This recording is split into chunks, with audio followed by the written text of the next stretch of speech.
Andrew, great to see you on The Money. We're delighted that you're here. Tell us a little bit about the business, what it does and the scale at which you do it. So we are a logistics company. Our biggest business is distribution of goods between the UK and Europe. We're pretty much the market leader for palletised distribution between the UK and the continent. But we're also a 3PL warehousing provider, and we're also in the air and sea freight business, so we're very much involved in the sort of supply chain issues that are going on in the world today.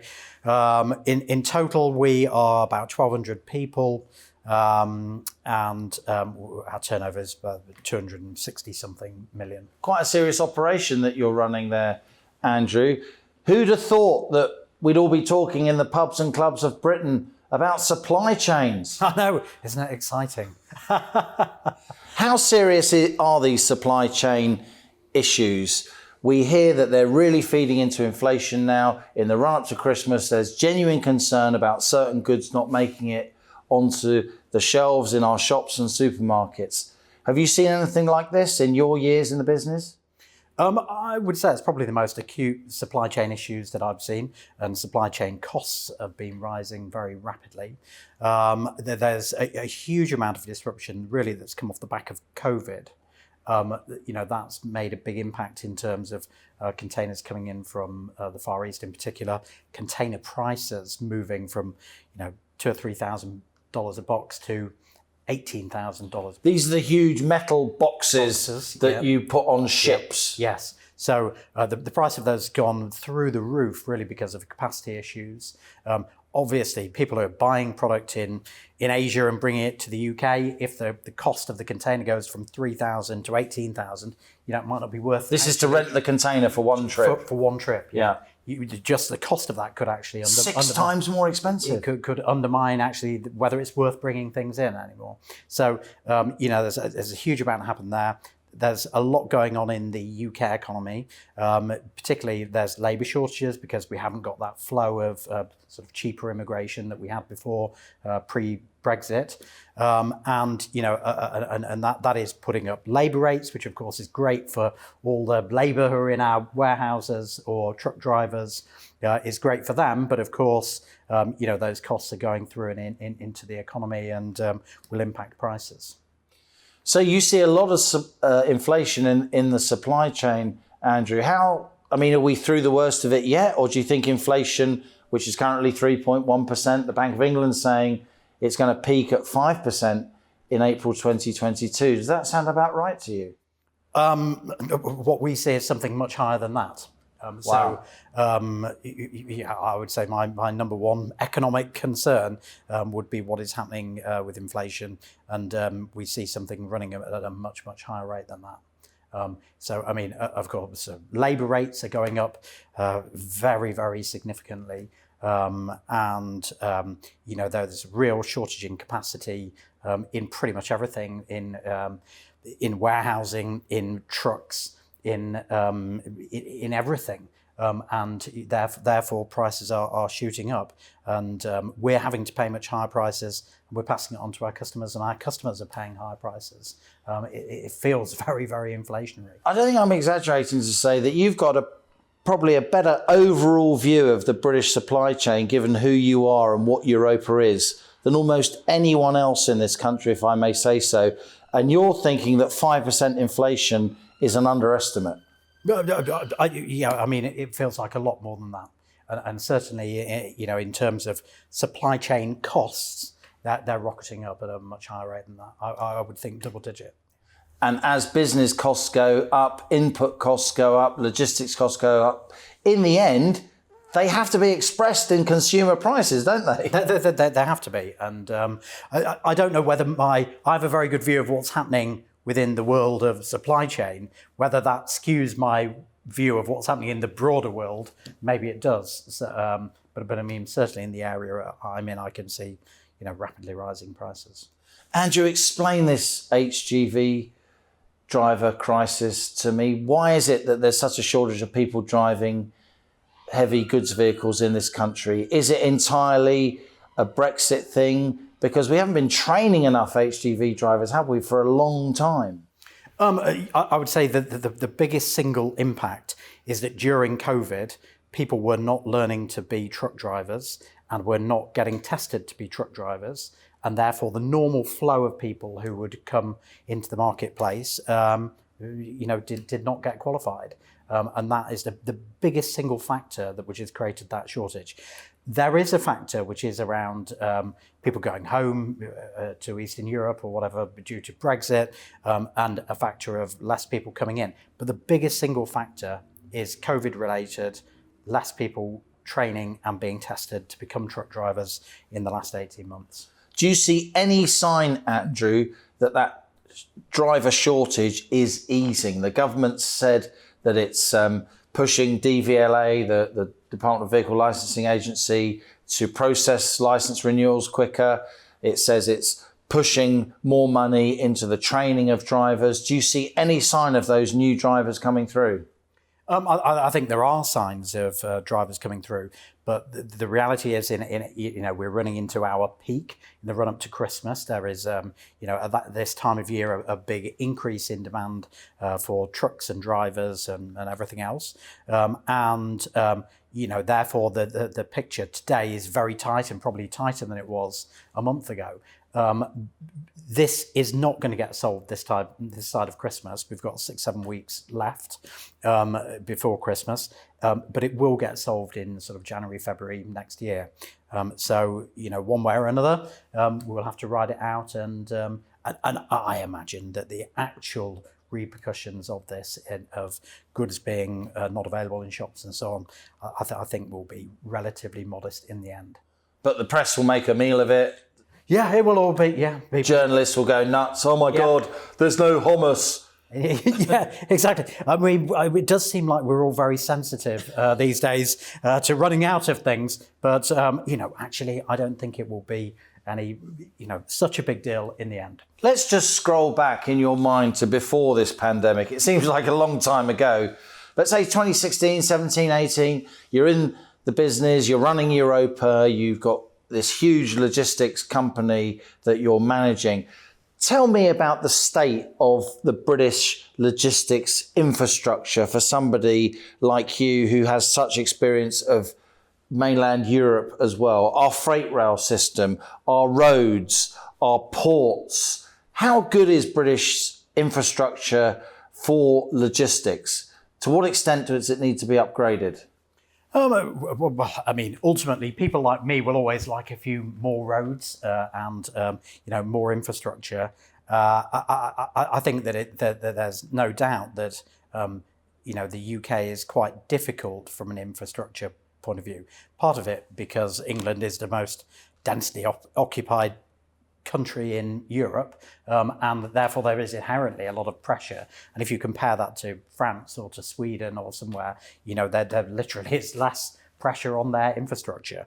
But of course, you won't find me arguing against the need for investment in road infrastructure and port infrastructure and so on.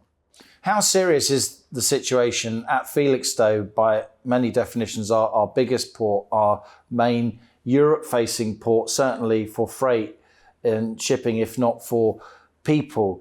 There are signs from where I'm sitting that there really is logistical snarl-ups with many containers now sitting there for want of Hgv drivers for a long time.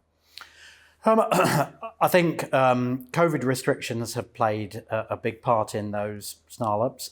So increased cleaning of equipment and that's coming off vessels and so on, that has meant the turnaround of ships in the port has been slower, and therefore the volume that they've been able to process through the ports has been less. I think they have really struggled in this environment where, again, there's been a big increase in demand of goods post-COVID, and also the shortage of trucks has meant that we've not been able to move containers off the quay fast enough, which has meant they've not been able to bring ships into the port fast enough. A whole range of different issues that's been impacting. It's not just here in the UK, though, is it? There are similar issues in Rotterdam. There are similar issues at Long Beach, one of America's biggest ports, over there in California. These are sort of global issues, and a lot of these issues are starting in the Far East with, COVID restrictions for drivers and staff coming into ports, impacting the amount of volume that they can shift out of ports in the Far East. These things are global issues, and they're global ramifications of the startup post-COVID. At the beginning of October, we had the fuel crisis, didn't we? We had people queuing up at garages to fill up their cars and vans with petrol and diesel. To what extent do you think that crisis was real, or do you think it was partly in the minds of people? I think that fuel stocks were operating marginally below normal, and then all of a sudden there was this panic buying that came about, maybe because of this leak that was accused to be because of the RHA.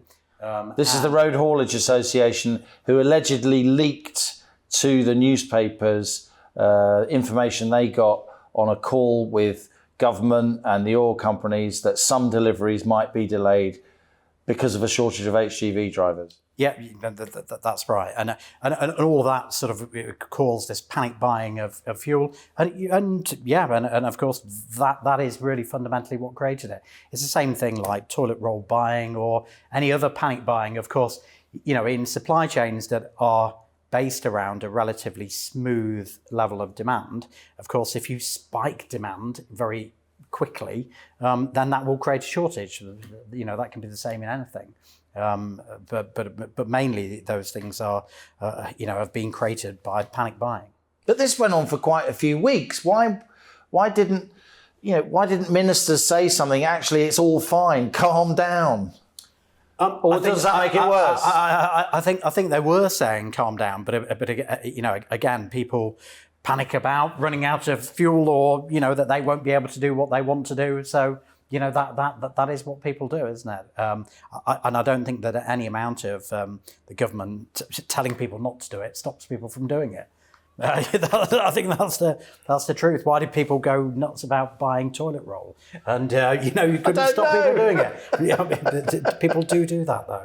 Yeah. Tell us about the UK's trading relations with the European Union. Again, you're absolutely at the sharp end of this. Europa specialises in transport between the UK and the European mainland. How difficult was it during the transition period in terms of the logistics? To what extent have those logistical pressures been eased now? I think the transition from being within the customs union to outside of the customs union was very complicated. I'm somebody who's in favour of Brexit, and the complexities that were introduced by leaving the customs union in terms of transportation of goods between the UK and Europe are very significant. And in January this year, it was very, very difficult. There's so many complex new processes that were introduced, that we struggled for, a month, 6 weeks to get that flow right. But, after that, more or less, it has smoothed out. And today, this flow of goods is pretty much normal. Having said that, what there is a huge additional piece of administration around customs clearance, export declarations to leave the UK, import declarations to enter the EU, and vice versa if you're importing into the UK. That is a huge piece of bureaucracy. In my business alone, we employ more than 90 additional people to do the administration around that is being caused by Brexit. That's you said you've got 1,200 employees. 1,200 employees. That's a big percentage increase in people. We have about 700 people in the office, and 90 of them are just doing that administration around that. And that's not a good thing. And that's in our business, but also then it's mirrored in our customers' businesses, and it's mirrored within HMRC. So, there are thousands of people engaged in this extra layer of administration. And, Brexit is supposed to, in the end, lower bureaucracy. That's kind of part of the idea. But the first thing that's happened is we've inserted a big piece of bureaucracy, and I think the government need to really focus on how to simplify those processes to put less burden on exporters and importers and companies like ours. Brexit was always going to be tough. We're obviously challenging the whole idea of the European Union, a major economy leaving. To what extent do you think this huge bureaucracy that you've described is a function of one side, maybe both sides, if you like, just not being completely as compliant as they could be? Won't these things ease? Won't the flare-up be doused in the end? What has happened is we now apply the same rules to goods from the EU as we apply to the rest of the world. So it's not, in some ways, it's not an extraordinary thing. It's just applying the same rules as the rest of the world.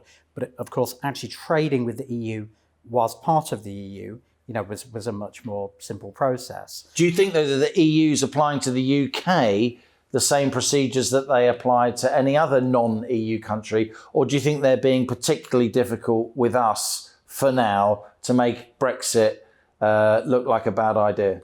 I think they're applying pretty much the same rules to us as they apply to the rest of the world. I know there's lots of Brexiteers who want to say that that's other than that, but in reality, they're applying. That's an important statement, because this is what you do. Yeah, they're applying the same rules to us. Does that mean that those rules and processes are, entirely necessary? No, I don't think they are. And I think there's a huge amount that can be done to cut that administration. But, it needs real will in government and understanding of people in government to actually drive that out.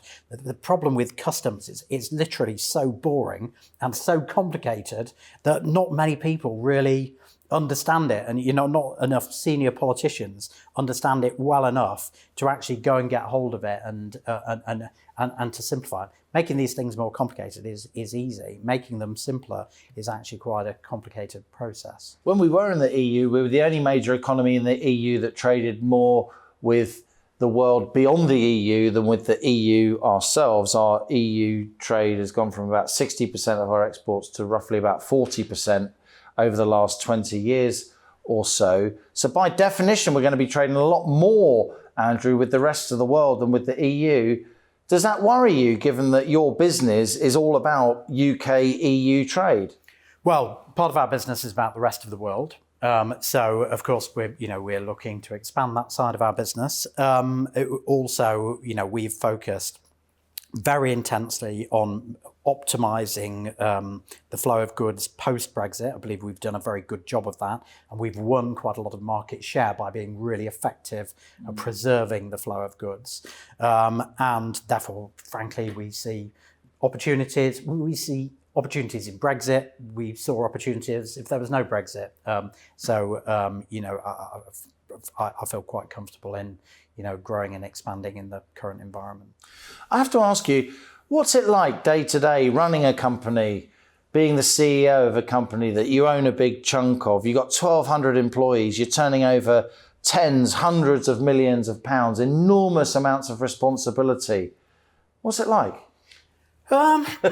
Generally, generally I quite like it. The truth is, I love it when it's all working. When we're making money, everything's going as it should do. And how often's that? About half the time, probably. Oh, okay, that's quite a lot. Quite a lot. I thought you were going to say 2 days a year or something. Yeah. And then there are other times, when you feel really under pressure. And you kind of wonder, why am I doing this? But most of the time, I love it, and it's very interesting. It's a very interesting sector, and I really enjoy what I do. Can you imagine working for anyone else ever again?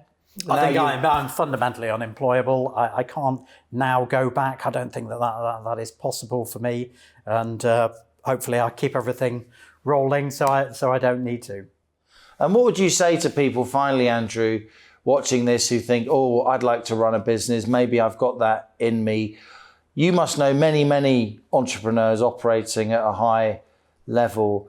Is there something about them that they have in common that makes them entrepreneurial, that makes them determined enough and single-minded enough to set up a business?